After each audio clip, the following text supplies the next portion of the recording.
Take a look at this photo taken in Portskewett, South Wales. This is Harold's Field. It's dotted with mysterious lumps and bumps, and I reckon it's going to be a real cracker of a site.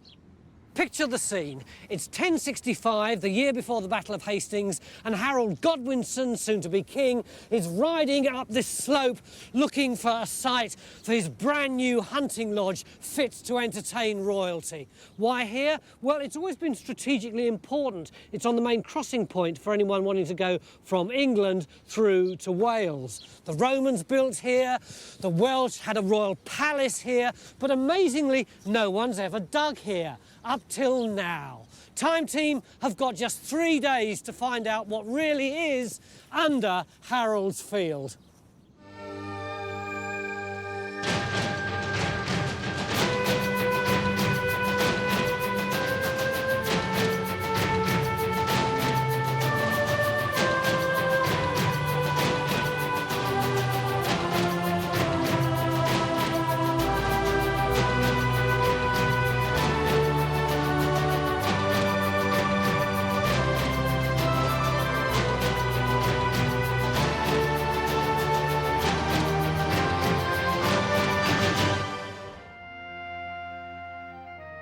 Most of us know King Harold as a loser, the Saxon king killed by an arrow in the eye at the Battle of Hastings in 1066. But what many people won't know is that he was actually a very successful warrior in the years before he became king. As Earl of Wessex, he owned land that bordered Wales, and personally, as a big fan of Harold, I'm looking forward to finding out what he was doing here in Portskewett. The reason why no one's ever dug here at Harold's Field before is that way back in 1928 it was deemed so historically important that they made it a scheduled ancient monument, which means nobody's allowed to excavate it. But this is Kate Smith, who lives locally, don't you? I do. I live over the road in Sudbrook. And Kate organised this petition. Would you like to see a professional excavation at Harold's Field? That was very enterprising of you. Why did you do that? Well, because nobody knows for certain what's under the field, and we have a lot of very curious villagers who would love to know. So once we got this petition, we had to contact Cadw, who are the Welsh equivalent of English Heritage, aren't they? Very good. Rick, it seems a bit odd to me that this place was scheduled in the first place, given that we don't really have any idea what's here. Well, I had a look in our files to try and answer that question myself. And the inspector who came in the 1920s would have seen what we see, the earthworks, the position and so on. But it seems to be the place name, Harold's House or Harold's Field, that seems to have been the clincher to make this a protected site. So we start with the name. Yes, but we've also got a really nice piece of evidence from the Anglo-Saxon Chronicle, and that tells us that in 1065, Harold came here and built a hunting lodge. But we don't know whether it was exactly in this field. We know it was in Portskewett. The name itself could have been attached to it in Victorian times. We've got this fantastic drawing by the Reverend Green from 1893, which shows our earthworks looking remarkably similar to the way they look today. And underneath, he's written remains of Harold's hunting tower at Portskewett. Look at this face. That is undiluted scepticism, isn't it? I just wonder if they've put two and two together. You know, they've got a field full of earthworks next to the church. They've got this reference and they've combined it. I mean, actually, very often we don't know what there is within an area of a scheduled monument, do we? I mean, it's obviously earthworks. They draw a line round it. Nobody ever looks at it.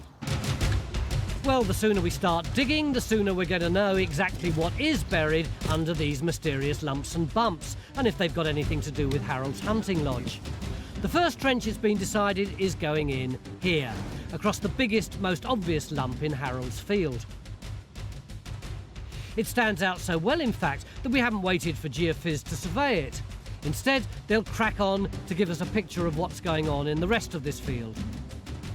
10:30 on day one, and we've already got the first trench going in, which is very good news. Unfortunately, there's some bad news as well. We've got a wounded soldier. How did we do this? We don't know, Tony. I mean, this is a sort of temporary measure, but I've done something to my wrist. What it means is I can't dig. So what can you do? I can use my brain. I can still observe the archaeology. I can still interpret it. It would just mean that I'll get into other people's trenches and make myself extremely unpopular, just like you do, really. Well, I'm sure we're going to need Phil's experience. But right now, I want to hear more about the Anglo-Saxon Chronicle, the evidence that connects Harold with Portskewett. We've got a splendid reference to 1065, which is often overshadowed by, of course, stirring events the following year, but is absolutely specific. In this year before Llamas, Harold ordered the building in Wales at Portskewett, and there too many goods gathered. He wished to invite King Edward here for hunt meets. So the implication is of a great hunting lodge. So this is before he's king. King Edward is king. Why is he in Wales in the first place? He's consolidating his military campaign in 1063, completely defeated the Welsh armies and the Welsh king there. And it's asserting himself in what had been foreign land. He would have been building the most wonderful building. I mean, he's immensely wealthy himself. He's second only to the king in terms of wealth and power, of course. And he wants to impress the king. And the king loves his hunting, even though he's quite an old man by now. Well, it sounds convincing, but it could be very difficult to prove it was here. Because even a Saxon building posh enough to entertain the king would have looked something like this. Essentially a timber construction, leaving only post holes in the ground for us to find. Worse still, it may not have been here for very long, because we know it was attacked by the Welsh. The Welsh band together, and we have a great big gang that come and kill the builders and seize all the goods that are assembled here by Harold for hunting and building. So we're not even dealing with a complete building, it appears. So the Welsh burnt down Harold, the Englishman's holiday home? Yes, there's a bit of a pattern there, isn't there? But for the archaeologists, this dig is about more than just looking for Saxon evidence. This ridge of higher ground was on the main route for anyone crossing the River Severn. And there are clues to suggest that this field was occupied over many centuries. Local pottery expert Steve Clark has dug several trenches in the area and found Iron Age, Roman and medieval finds all around the edges of Harold's field. When you say you've got medieval pottery from here, what sort of date is that in the Well, medieval? it's a job to say. It's probably 13th century. Could be 14th, but it's not really closely datable because there's not enough of it. So not Harold yet, then? No Saxon pottery. There's one sherd from southern Wales. So if we got something Saxon, that would be We'd a big recognise story. it. Yes, it would be really big. Key to understanding this site will be making sense of the lumps and bumps. Geophys are busy trying to detect what lies beneath them, while Henry's collecting data to make a 3D model. And Stuart seems to be studying them from every angle. He hasn't spotted anything Saxon yet, but he reckons he can see traces of something that would be later in date, a medieval manor.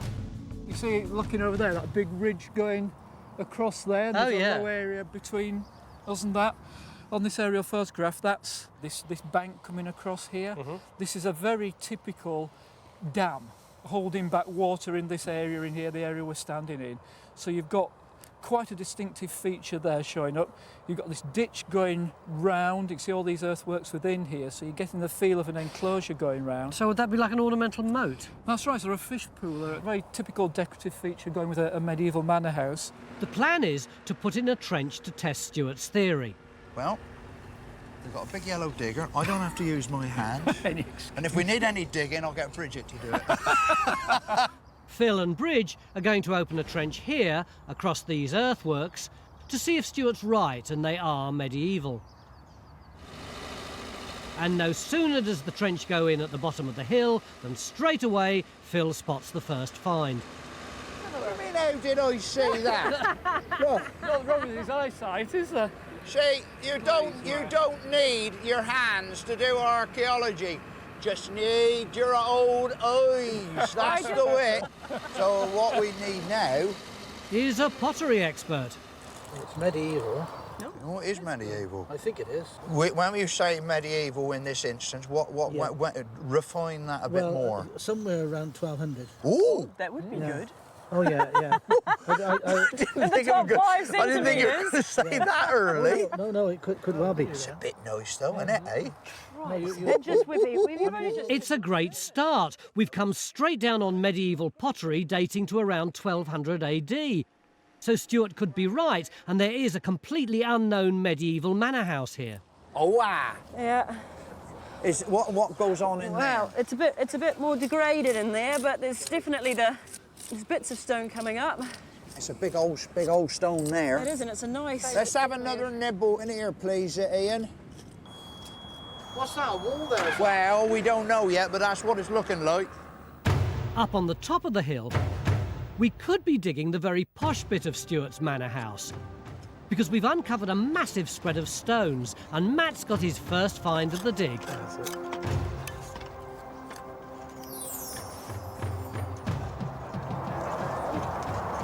It's a wall, is it?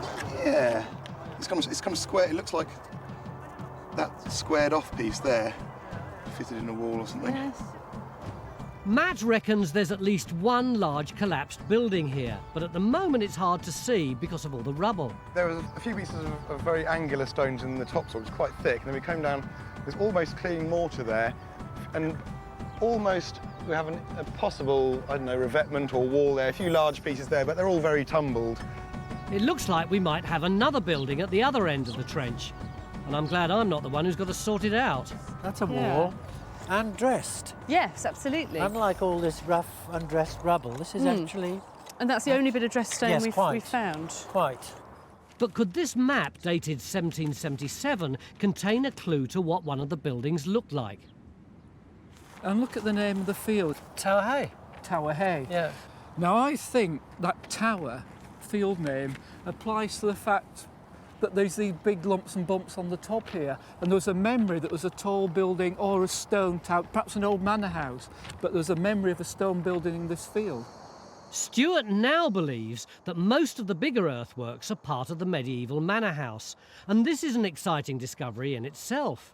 It's possible that these lost medieval buildings could be very early, perhaps even dating back to the period just after the Norman conquest.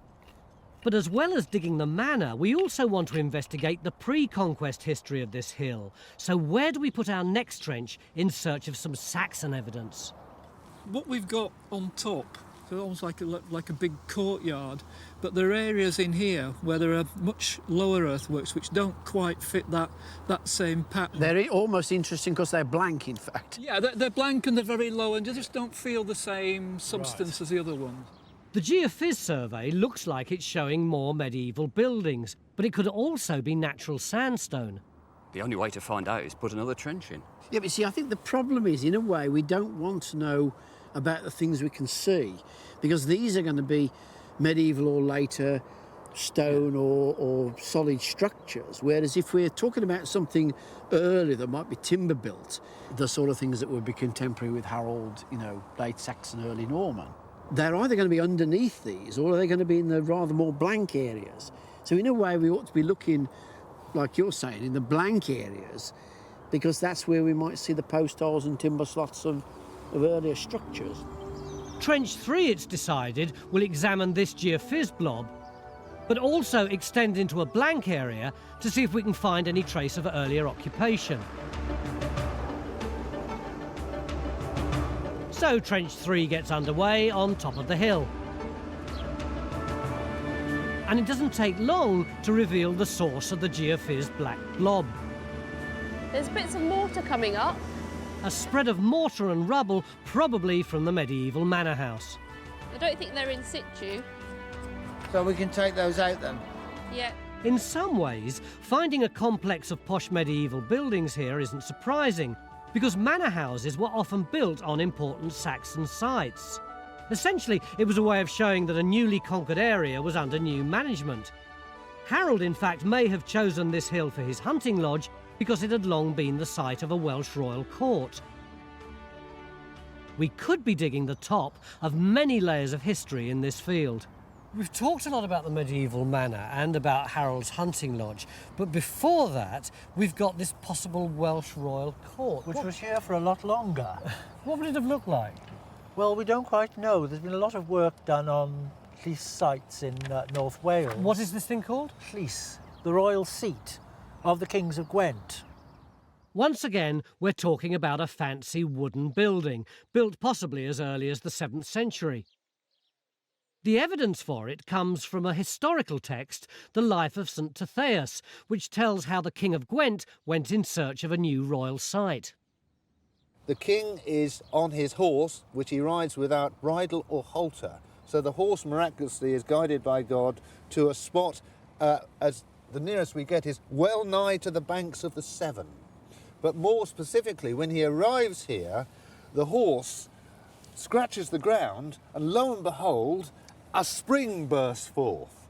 And just at that point in the life, we have a little bit of verse inserted, which is often an indicator of a much earlier source. So it makes the whole thing much more credible. Observe the signs of God. Here the horse stands, here is the place to abide. So guided by God to found a place here. What a very good horse. Exactly. It's like Champion the Wonder Horse on Lassie, wasn't it? Exactly. There isn't a spring here now because they all dried up when the Severn Tunnel was built. But it was described by antiquarians and it's shown on this 1777 map. There's the church on here. Yes. And it's labelled the Springs. Yes. Another one, and there's the rill. And our dam is somewhere down here. Well, it sounds a bit dodgy to me, but the archaeologists seem to believe it. But the problem, Tony, is you know, it's the usual one of how do you find timber buildings of that early medieval period. Yeah. Another clue to why this site became an important place is in the name itself, Portskewett, which in Welsh means the harbour below the woods. Hard to imagine now because the village is half a mile inland, but in ancient times it's thought there was a tidal creek here linking Portskewett with the Severn estuary. Tomorrow we're planning to try and find the creek, but it could be that Phil's trench here on the lower ground has already picked up some evidence of it. Well, across the whole trench is this clay. This clay is the alluvium. This is water lane deposits. And look what we've got down in here. Now, that piece of pot is actually in the alluvium. Steve, have you got any idea what this is? Yeah, it's Severn Valley ware. It's Roman. It's 2nd, 3rd century. Wow. It's quite distinctive stuff, really. You want to get it out? Sure, yeah. Have a go. Yeah, take it You're out. not allowed to touch it, right? I can do it with my left hand, but I can supervise. God, it's really claggy, this clay, isn't it? Big old piece, though, isn't it? Yeah. Do you reckon this is in situ, or has it just been dumped here? At some stage, the Romans were here, and it's got dropped in to the silt, and then gradually the silt is built up and up and up. It's so gluey. I'm glad it's not my wrist that's doing that. Here we are, it's coming away. It will take 500 years. Now we can start thinking about it. Here we are. You have a rest, I'll get the rest of the finds out the tree. Well, this is our first sign that the site was occupied in Roman times. My beautifully excavated bit of pot comes from a 2nd to 3rd century Roman storage jar that would have looked like this.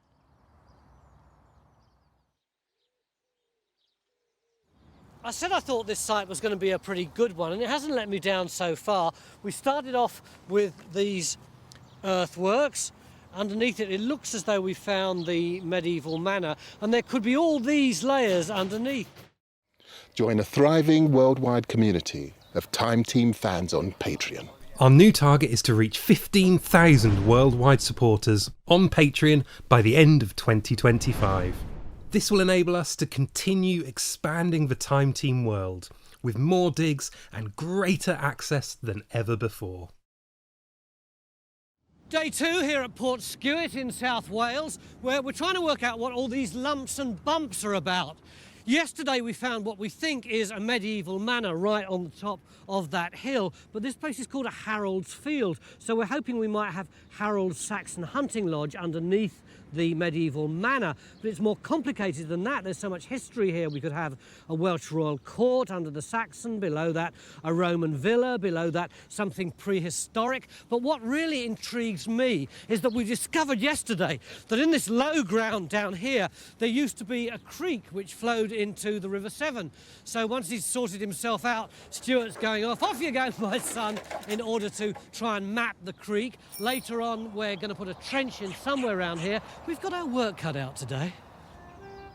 We've got 3 trenches underway so far, and in Matt's trench we've unearthed 2 buildings which we think were part of a medieval manor house.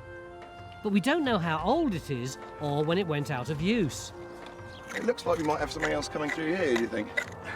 Yeah, possibly, yeah. These big stones, because behind you they're all quite small and rubbly, aren't they? But just cleaning up these, it looks like they're pretty hefty. I think we might have our second wall in the trench. Phil's trench was put in here to investigate the earthworks at the bottom of the hill. Yesterday afternoon, I excavated this beautiful piece of 2nd to 3rd century Roman pot from over there. But Phil said that this end of the trench, where I couldn't see anything at all, had got more potential. Were you right? Absolutely, Tony. The reason this has got so much more potential is we've got more layers here. We've actually got stratigraphy, and this is where the crucial part of the trench is going to be. You see, your piece of 2nd, 3rd century pot came from this alluvium down here. Now, the important thing is we've also had pottery from up there, medieval pottery dated to 1200. The point is we've got all these layers in between that'll tell us the story. Often when you two say that there's stratigraphy, I can't see anything, but I have to say even I can see that you've got one layer down to there, then you've got this dark layer here, and you've got this mud below it. Exactly. So what we want to know is what is going on in the middle bit, and if we can get more bits of pottery, we can actually fill that gap in between the Romans and the period of 1200. So part of that gap would be our Saxon Harold's hunting lodge. Well, it would, but I mean, you know, let's be a bit cautious because we have hell's own difficulty finding stuff between the Roman and the medieval anywhere.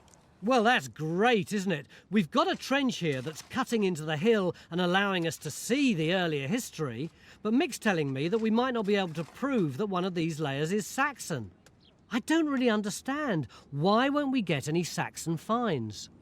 Well, certainly in terms of pottery, which is, you know, archaeologists rely a lot on pottery, there just doesn't seem to be any about for what, a 600, right from year period? Right from the end of the Roman Empire through until Norman time. Why? What happened to the pots after the Romans left?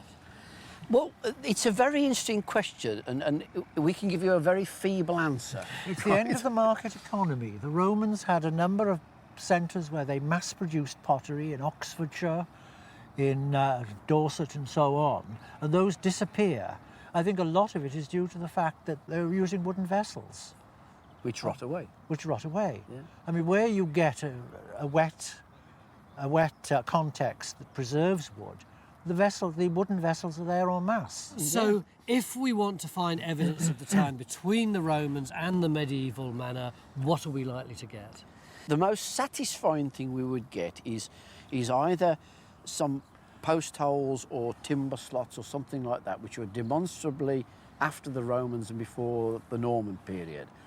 Preferably with radiocarbon With dates. something like bone or something that would give us a radiocarbon date that would nicely come out at 900 plus or minus 50. That would be the ideal. But, you know, we're all cynical enough to know that that's a long shot. Well, they may be cynical, but I'm not giving up on Harold yet. Surely there must be something Saxon to find if the hunting lodge was in this field. We're certainly checking the finds very carefully. Steve, our pottery expert, is examining everything under a microscope. And this is the earliest medieval pottery we've found so far. So how do you go about identifying a piece of pottery like this? Well, first of all, it's cooking pot. You can see that there's soot on the outside and lime on the inside. From the water? From the water, the cooking, yes. They put them in the fire.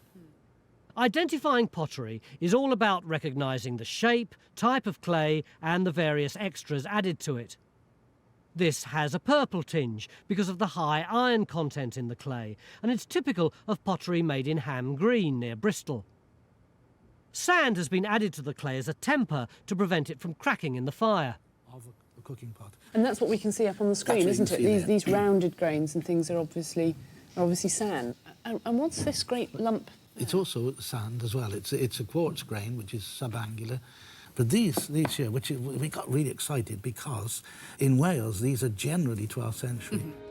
This cooking pot could have been brought here as early as 1150 AD, less than 100 years after Harold built his lodge here.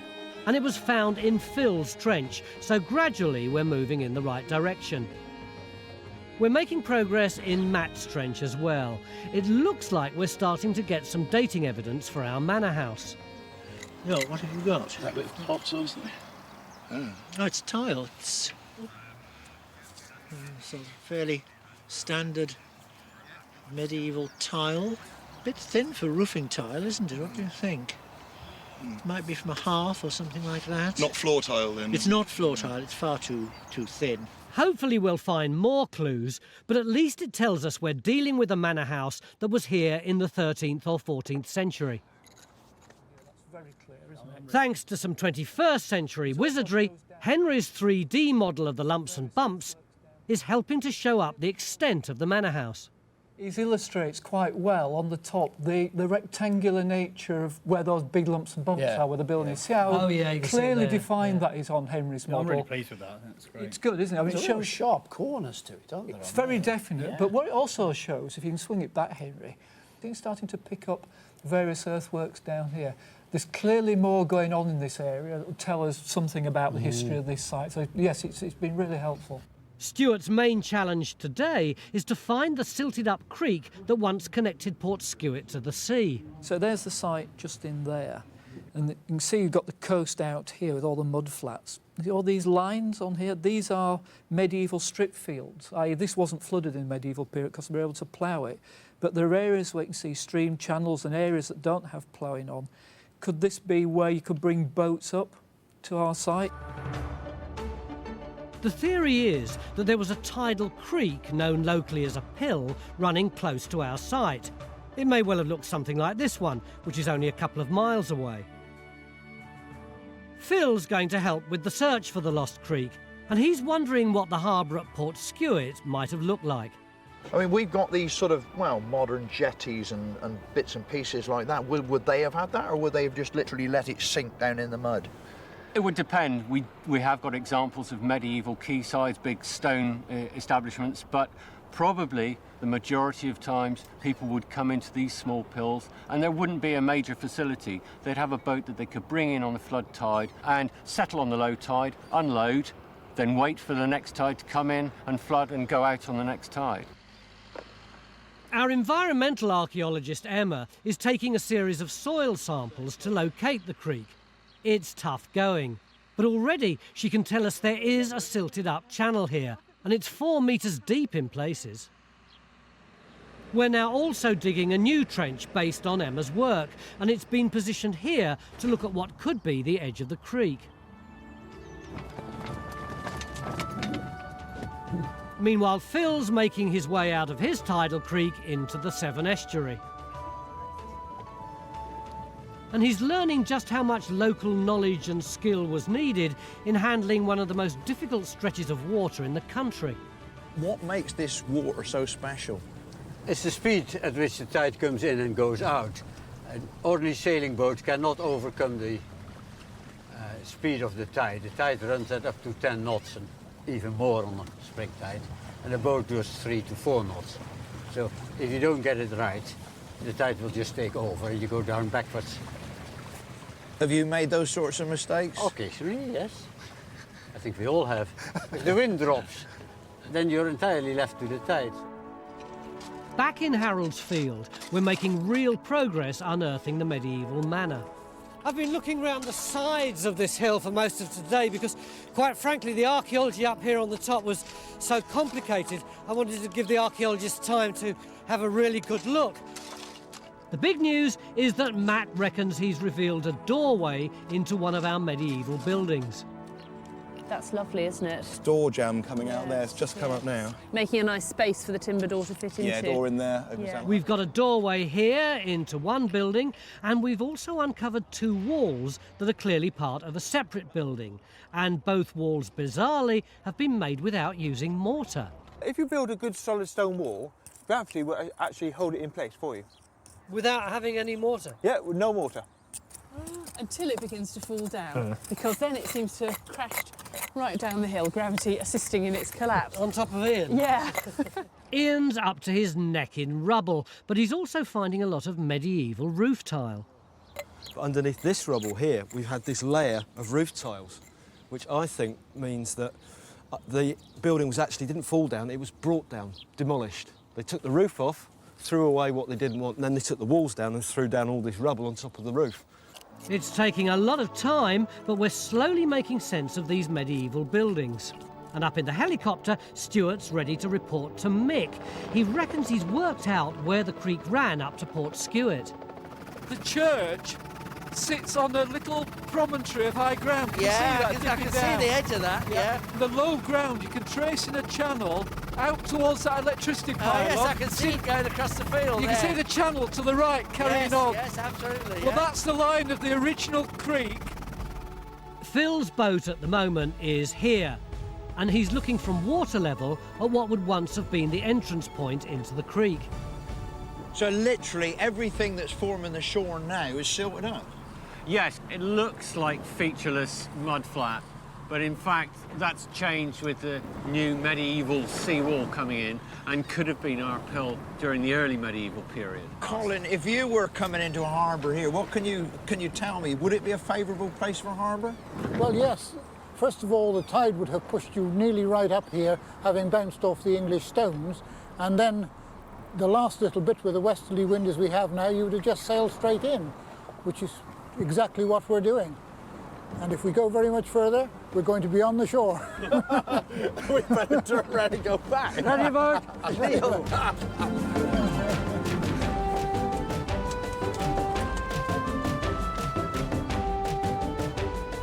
Well, that's great. We've located the long-lost creek that once connected Portskewett with the Severn Estuary, allowing boats to reach here from places like Bristol, just across in England, and the wider world beyond.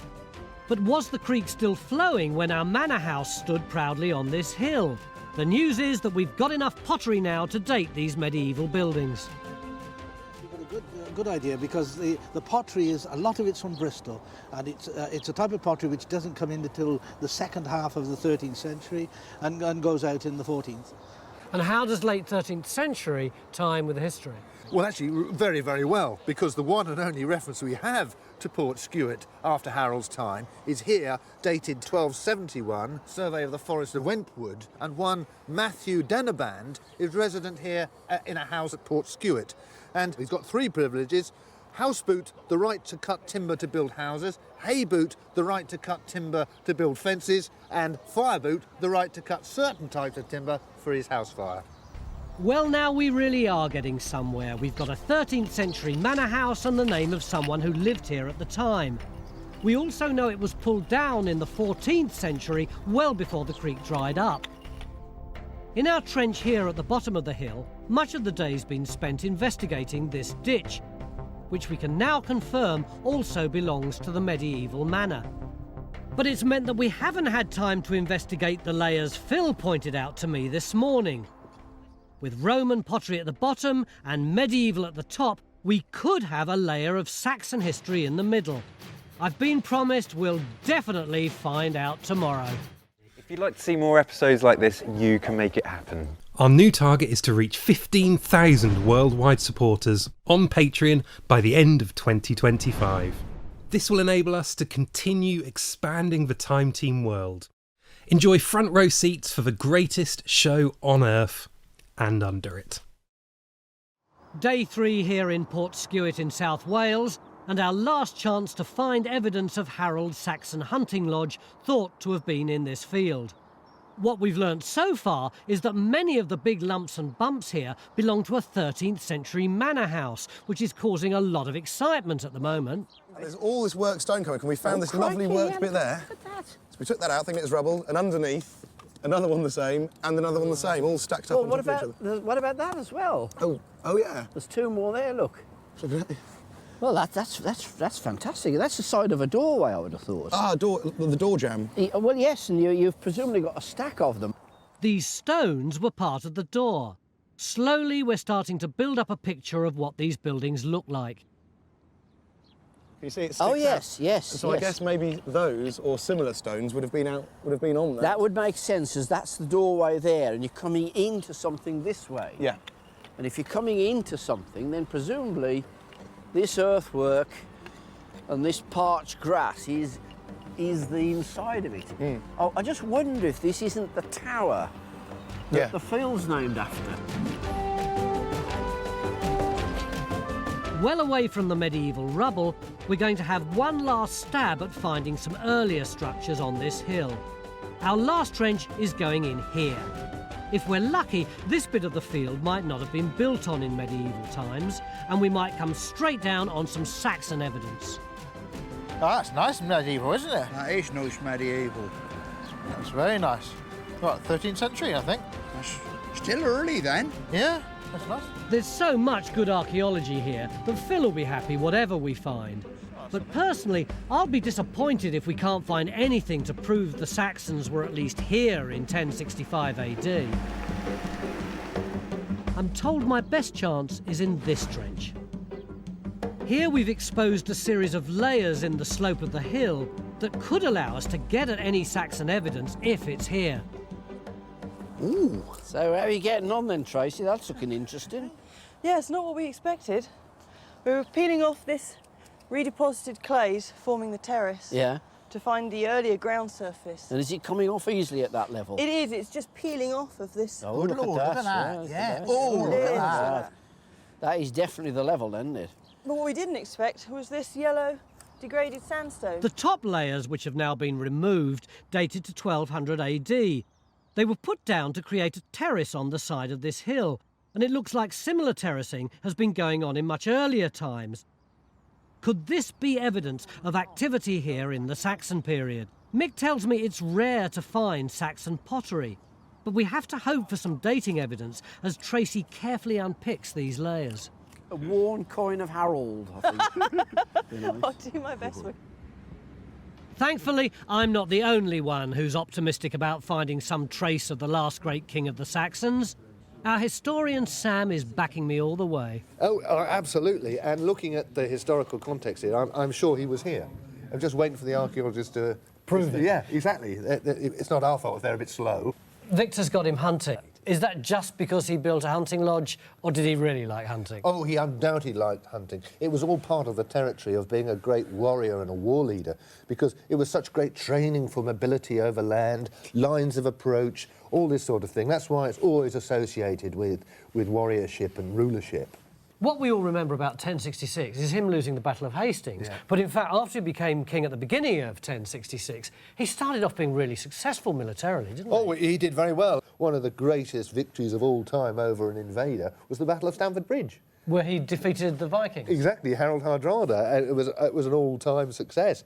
But, of course, overshadowed by the dramatic events of only a couple of weeks later down at Hastings. And he nearly won at Hastings. Oh, it was such a close-run thing. It was like a last-minute goal, really. But if it hadn't been for that stupid arrow in the eye, Harold could well have won and would be now as famous as Queen Elizabeth or Henry VIII. Yes, it would have been the beginning of a great line.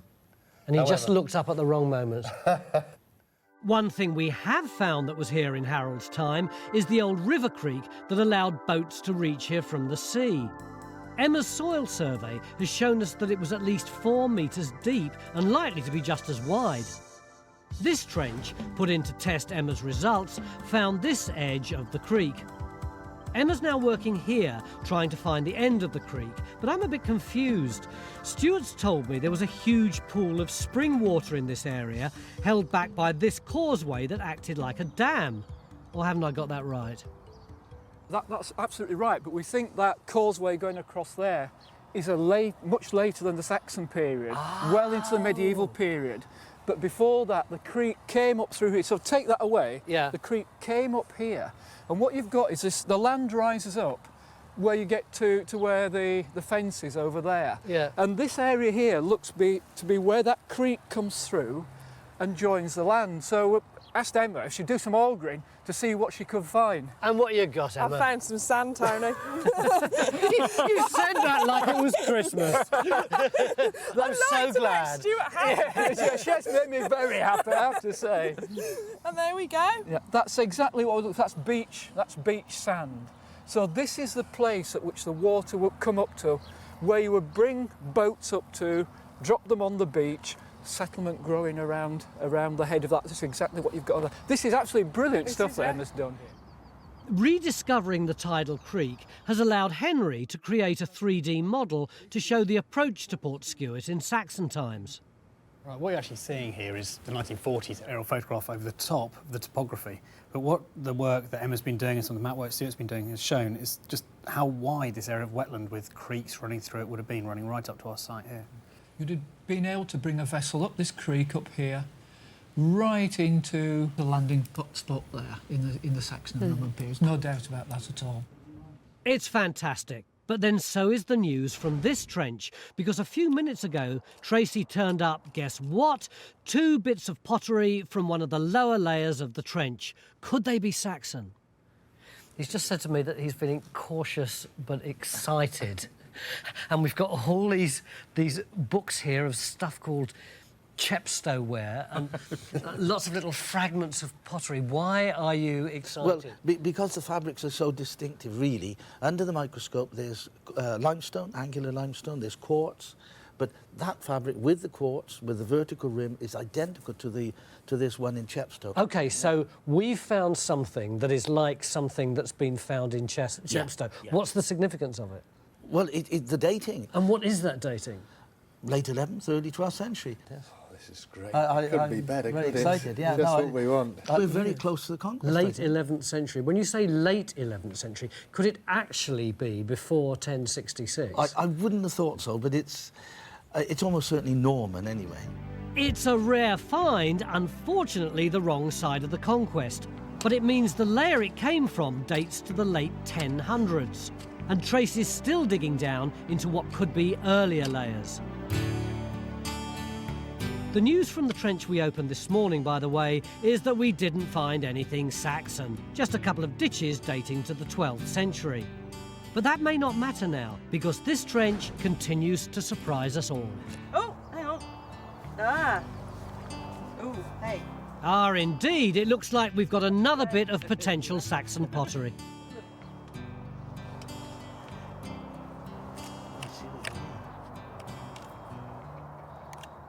It's back to the microscope.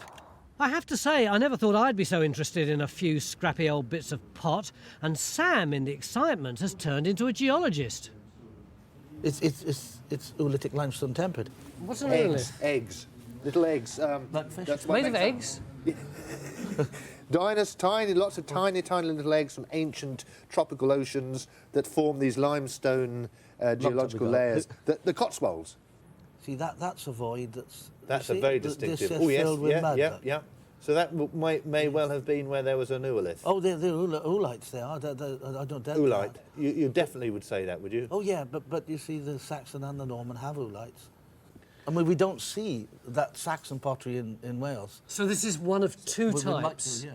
This is either oolitic limestone pottery from the late Saxon, or if it's another type, it's early Norman. Yeah, without the eggs. Yeah. But we don't know which yet. No, but the inclusions may be too leached for me to say. You know, you need Anne and Vince on this. Let's hope the inclusions aren't too leached. If you visit our website, you can find out more about Harold, and probably more than you'd want to know about Saxon pottery.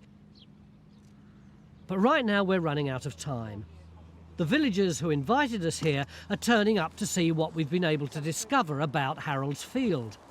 And in Matt's Trench, we're nearly ready to tell them. We're down deep enough to find the floor of this building. Oh, at last! Excellent. What is it? What are they made? That's stone. Yeah, it's not sandstone. These are harder. These are limestone, I guess.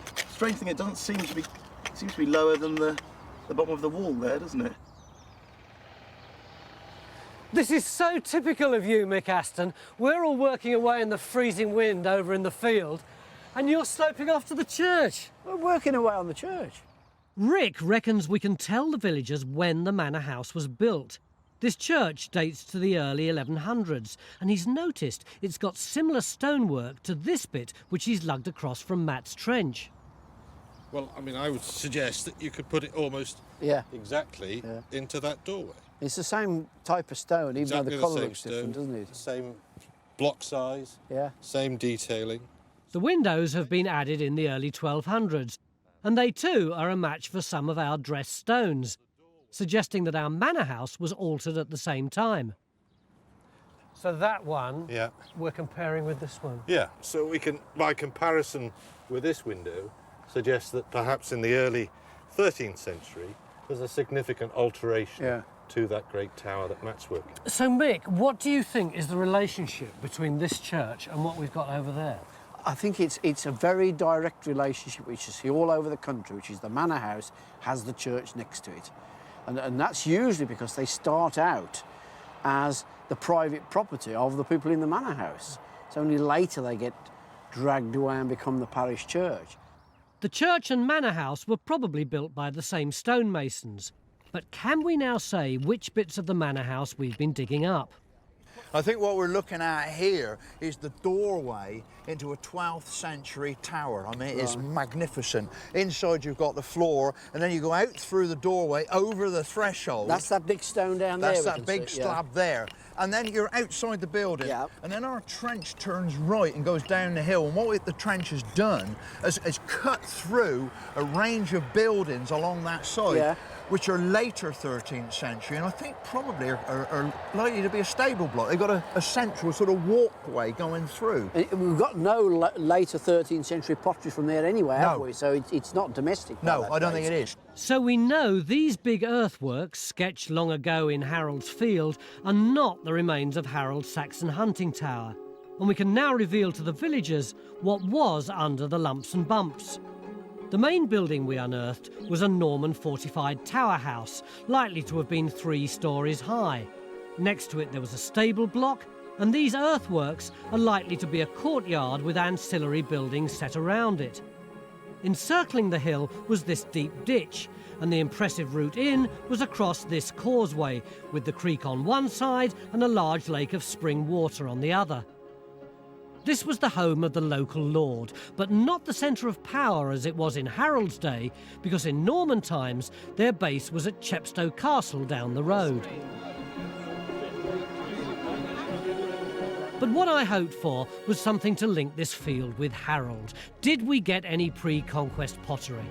We've got some of the earliest medieval pottery ever found in Wales. Really? It's very exciting. But is any of it proof that the Saxons were here? We've just got a fragment out now. It could well be, pre-Norman, almost certainly, but... Which bit's that? It's a very small piece there. Right? It's not too fanciful then to say that this could be from the time of King Harold? No, not at all, because we know it's that much earlier in the sequence. Well, it's not much, but finding this from a time when there simply wasn't much pottery feels like discovering the Holy Grail.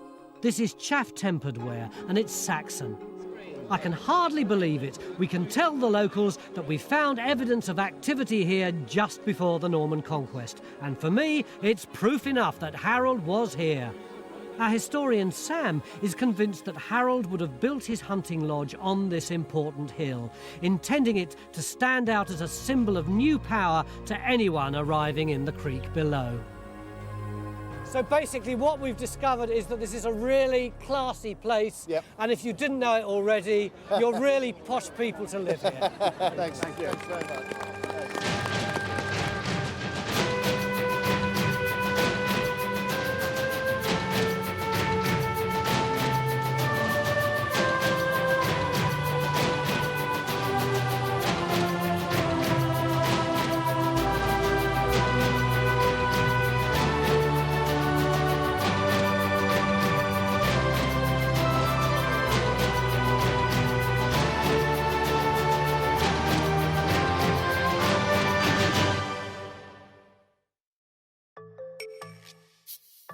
Join Time Team on Patreon to access exclusive 3D models, masterclasses, and behind-the-scenes insights.